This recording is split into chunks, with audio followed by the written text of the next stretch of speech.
After a breakup, the mind does this thing where it searches for answers, like a detective desperate to solve a case that's already been closed. You replay conversations, analyze every little detail, and ask yourself the same question over and over again. Why? Why did this happen? Why did they change? Why wasn't I enough? The need for closure becomes an obsession. But the problem is that we often look for closure in the one place that will never give it to us, the person who left.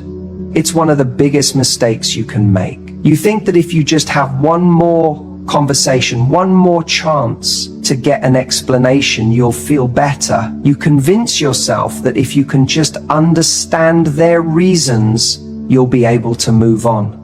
But what you don't realize is that this search for closure isn't actually about them. It's about you. It's about the part of you that doesn't want to accept that something has ended.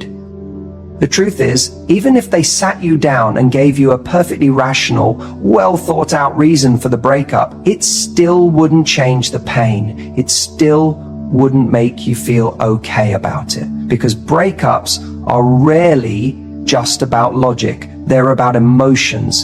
And emotions don't always have clean, satisfying explanations. Sometimes people leave for reasons that don't even make sense to them. Sometimes they walk away because of their own fears, their own insecurities, their own inability to commit, not because you weren't enough, but because they weren't ready to be what you needed. And sometimes they don't even fully know why.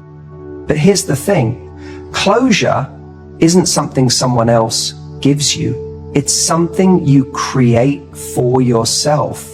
If you keep going back to them, looking for a better explanation, you're really just postponing the inevitable. You're keeping the door open when it needs to be closed. You're giving them the power to determine when you get to move on. And when you hand someone else that power, you become stuck in a cycle of waiting for answers, waiting for validation, waiting for a version of the story that makes you feel better. But what if I told you that you don't need their words to move forward? What if I told you that the only person who can truly give you closure is you? Instead of chasing an explanation, shift the focus to what actually helps you heal. The first step is acceptance. Accepting that it's over. Accepting that you might never get the answers you want, and accepting that even if you did, it wouldn't change the reality. The second step is choosing to redefine closure. Because closure isn't about knowing why something ended. It's about deciding that the ending is enough. It's about saying, even if I never get the explanation I think I need, I will still move forward. And I know it's easier said than done. It's tempting to reach out, to send that message, to ask them if they ever really loved you, if they ever meant what they said. But what are you really hoping to hear? If they say they never loved you, that will hurt. If they say they did, but it wasn't enough, that will hurt too. No matter what answer they give, it won't erase the fact that they made a choice to walk away. And that choice tells you everything you actually need to know. So instead of searching for closure from them, start creating it for yourself. Start focusing on what you can control. Your healing, your growth, your next chapter. Closure isn't about their explanation.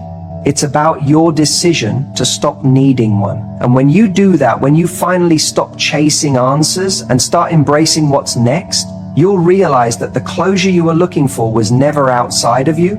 It was always within you. You know what's funny? The first thing people do after a breakup isn't to delete pictures, throw away old gifts, or even call their friends for support. No, the first thing they do, they check their ex's social media. And then it begins. The late night scrolling, the obsessive refreshing, the overanalyzing of every post, every like, every comment. It's like we become our own worst enemies, willingly feeding the heartbreak instead of healing it. Let's be honest, deep down, you already know that checking their profile won't bring you peace, but there's a part of you hoping for something. Maybe they're miserable without you. Maybe they're secretly regretting the breakup. Maybe they haven't moved on yet, and that somehow makes it easier for you to hold on. And if they do seem fine, if they're out with friends, smiling in pictures, maybe even posting about how great life is, that stings. And yet, we keep looking. But here's what you have to realize. Social media is a highlights reel, not reality. You know this because you've done it too. How many times have you put on a brave face, posted a picture, or shared a quote to make it seem like you're doing just fine, even when inside you're still picking up the pieces? So why do we torture ourselves this way? Because deep down we're afraid of being forgotten, afraid that they're moving on faster than we are, afraid that if we don't keep watching, we'll lose the last thread of connection we still have. But let's flip this for a second. What's really happening here? Every time you check their profile, you're reinforcing the belief that your happiness still depends on them, that your worth is tied to whether they miss you, whether they look happy, whether they seem to be struggling without you. You're keeping them on a pedestal when in reality the relationship is over for a reason. Every click, every refresh, every deep dive into their tagged photos is an investment, not into yourself, not into your future, but into a past that's already closed its doors. And if you keep pouring energy into a door that's shut, how will you ever notice the ones that are still open? Maybe you tell yourself, I just want to check once in a while. But that once in a while turns into every morning, every lunch break, every night before you sleep. Before you know it, your mind is trapped in a loop, waiting for the next post, the next sign, the next piece of evidence that might validate your feelings or prove that they still care. But even if they do care, even if they are hurting, it won't change your pain. It won't make the breakup easier. If anything, it keeps you in limbo, stuck between the past and a future you're too distracted to step into. And let's talk about what this does to your self-worth. Because every time you see something that hurts, a picture of them with someone new, a night out that looks like they're having fun, you start to create a narrative in your head. Maybe I wasn't enough. Maybe they never really loved me. Maybe they're happier without me. And that narrative, that's what breaks you. Not the picture, not the post, not the person. They're just living their life. It's the meaning you attach to it that makes it painful. And if you keep doing this, you end up rewriting history, turning the relationship into something it never was, turning yourself into someone you're not. So here's the truth. Healing starts the moment you decide to let go. And letting go doesn't mean you have to wake up tomorrow and be over it. It means making one small decision at a time, starting with this. Stop looking. Mute them. Unfollow them. Block them if you have to. Not because you're bitter, not because you want to prove a point, but because your peace is more important than their updates. If you truly want to move on, give yourself space to breathe. Give yourself the chance to wake up without them being the first thing on your mind. Let yourself rediscover who you are without their influence, without the constant comparison, without the never-ending cycle of what-ifs. Because the moment you stop watching their life, you get to start living yours. And that's where real healing begins. You know, one of the biggest mistakes people make after a breakup is rushing into something new, thinking it will erase the pain of what just happened. It's tempting, isn't it? You're sitting there feeling rejected, feeling like you weren't enough. And suddenly, the quickest solution seems to be finding someone else to fill that void. You tell yourself, if I can just get someone else to want me, then I'll feel worthy again. But let's be real. What you're really doing is using another person as a painkiller, a temporary distraction from the emotions you don't want to face. When you go through a breakup, there's a hole in your life where that person used to be. You used to talk to them every day, share moments, plan for the future, and suddenly all of that is gone. And what do we do when we're in pain? We try to replace what was lost as quickly as possible because sitting with that emptiness feels unbearable. But here's the thing, numbing yourself with a rebound isn't healing. It's avoiding. It's like putting a bandage over a wound but never cleaning it out. It might look fine for a while, but underneath it's still infected. The problem with jumping into a new relationship right away is that you're not really choosing that person. You're choosing relief. You're not seeing them for who they are. You're seeing them as a way to make yourself feel desirable again, to prove to yourself that you're still wanted. And when you enter something new for the wrong reasons, you bring all the baggage of your last relationship with you. You're not starting fresh, you're carrying unresolved pain into a new dynamic. And that's unfair to you and to them. Think about it. If you haven't taken the time to process what went wrong, to understand your own emotions and to heal, then all you're doing is repeating the same patterns with a different person. Maybe your ex made you feel unappreciated, and now you're seeking validation from someone new. Maybe they left you feeling insecure, and now you're clinging to anyone who gives you attention. But is that love?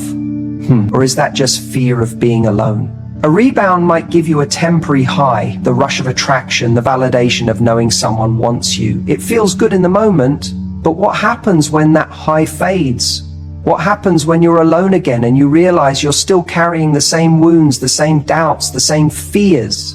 You see, no one can heal you except you. No amount of external validation will ever fill the space that self-worth is supposed to occupy. Healing after a breakup is about reconnecting with yourself. It's about taking a step back and asking, what do I need right now? Not, who do I need right now? There's a big difference. Because if you don't give yourself time to understand your own emotions, to grieve, to reflect, to grow, then you're just using people as emotional crutches. And here's the truth. People can feel that. They can sense when they're being used as a distraction, even if it's subconscious. And deep down, you'll know it too. The strongest, most fulfilling relationships don't come from desperation. They come from two people who are whole on their own, choosing to be together because they truly want to, not because they need to.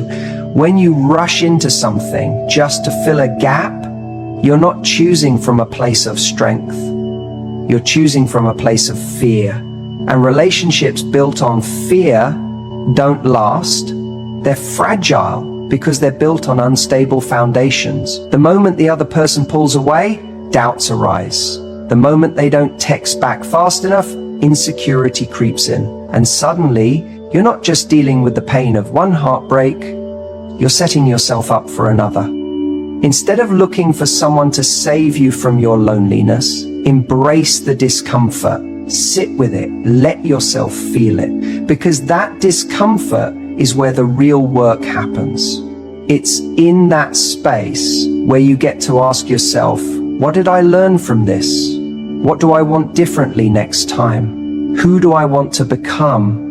That's where real healing starts. That's where you build resilience, confidence, and self-worth that isn't dependent on someone else's validation. And when you do that, when you truly take the time to heal and grow, you'll find that your next relationship won't be something you fall into out of need. It'll be something you choose from a place of strength, from a place of knowing who you are and what you truly deserve.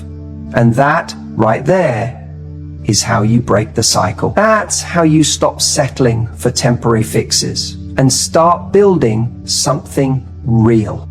So if you're coming out of a breakup right now, don't run from the pain. Don't mask it with someone new. Sit with it. Work through it.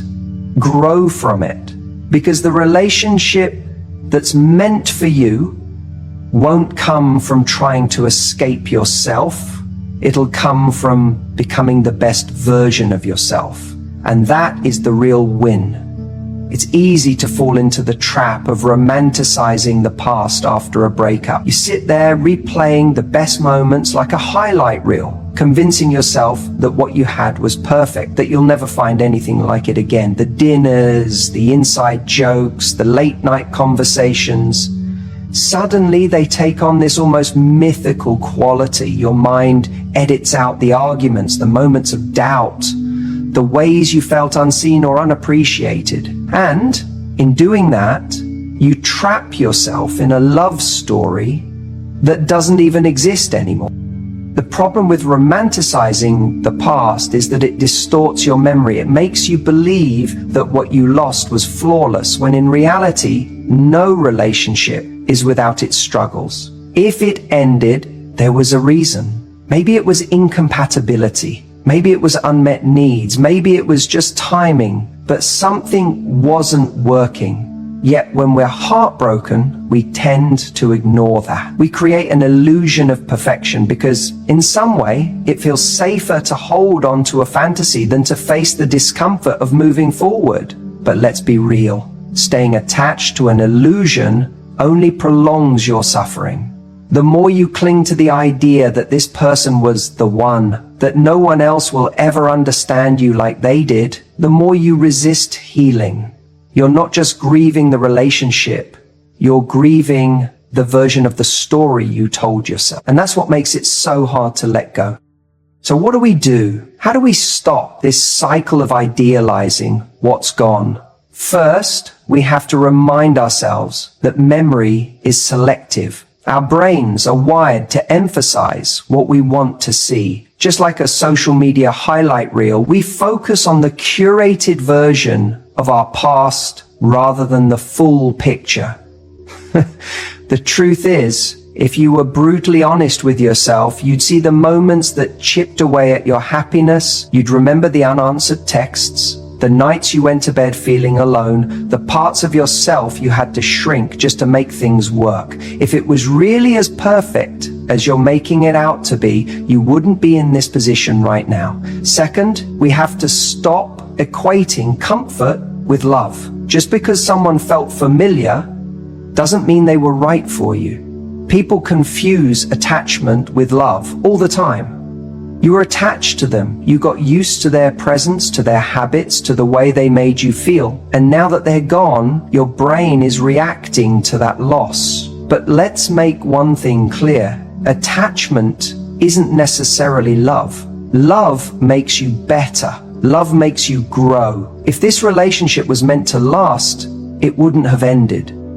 The hardest part is accepting that moving forward doesn't mean you didn't love them. It doesn't mean what you had wasn't real.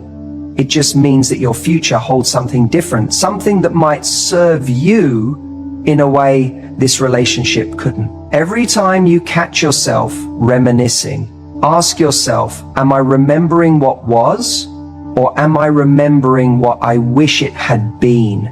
That question alone can bring a whole new level of clarity.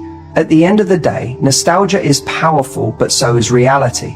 And the reality is, your story didn't end with them, it's still being written. The sooner you stop looking back at a version of the past that no longer exists, the sooner you'll be able to create a future that actually fulfills you. Don't let a fantasy keep you from the happiness that's still waiting for you. You know, after a breakup, there's this temptation to let the pain define us, to sit in it, soak in it, and let it take over every waking moment. It's natural, it's human. When someone who once made up such a huge part of your life is suddenly gone, it feels like there's this massive void. And the scariest part, it's not just about missing them, it's about feeling like a part of you is missing. But that's where so many people go wrong. They let that pain dictate who they are. It starts subtly. You stop doing the things you once loved. That workout routine? Skipped. That hobby you used to enjoy? Forgotten. That drive you had for your goals? It suddenly seems pointless. Because what's the point, right? When the person you imagine being with is no longer there, it feels like the vision you had for the future has shattered. And in that heartbreak, it's so easy to let the sadness become an identity rather than just a passing emotion. But here's the truth.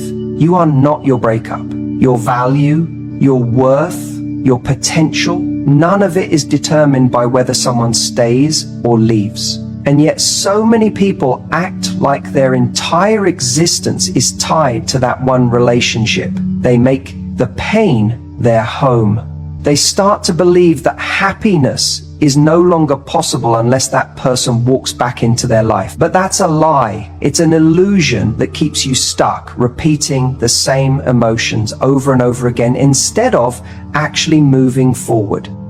The worst thing you can do after a breakup is lose yourself in the pain. And I don't mean suppress it.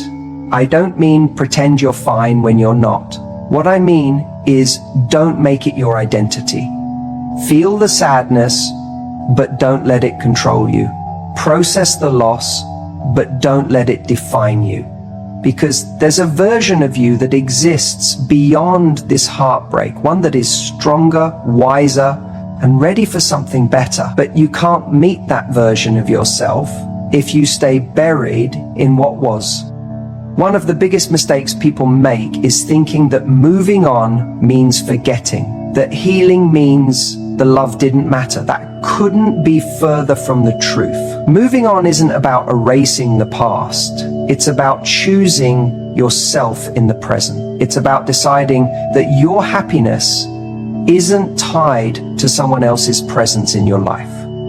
It's about understanding that while love is beautiful, your life is not built on just one person. It's built on you. You have to make a choice. Are you going to sit in this heartbreak and let it consume you?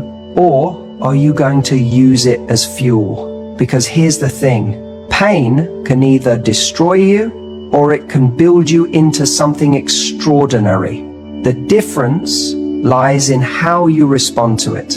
If you allow this breakup to be the thing that breaks you, you're giving it far more power than it deserves. But if you use it as a lesson, as a catalyst for growth, suddenly it becomes the very thing that shapes you into the best version of yourself. Think about all the energy you're pouring into sadness, into regret, into analyzing every little detail of what went wrong. Now, imagine if you took that same energy and redirected it into something that actually serves you, into your career, into your passions, into becoming so strong, so fulfilled on your own that you don't need validation from anyone else. Imagine waking up and realizing that your happiness was never dependent on another person in the first place, that it was always something you had the power to create for yourself. This is the time to focus on you, to reclaim your life, your confidence, your sense of purpose. And no, it won't happen overnight. There will be days where the sadness creeps back in, where the memories feel too heavy. That's okay. Healing isn't linear. But every time you choose to move forward, even just a little, you're proving to yourself that your happiness is not tied to someone else's decision to stay or leave. So don't let this be the thing that breaks you. Let it be the thing that builds you. Because one day you're going to look back on this moment and realize it was the turning point, the moment you stopped waiting for someone else to make you happy and started creating that happiness for yourself.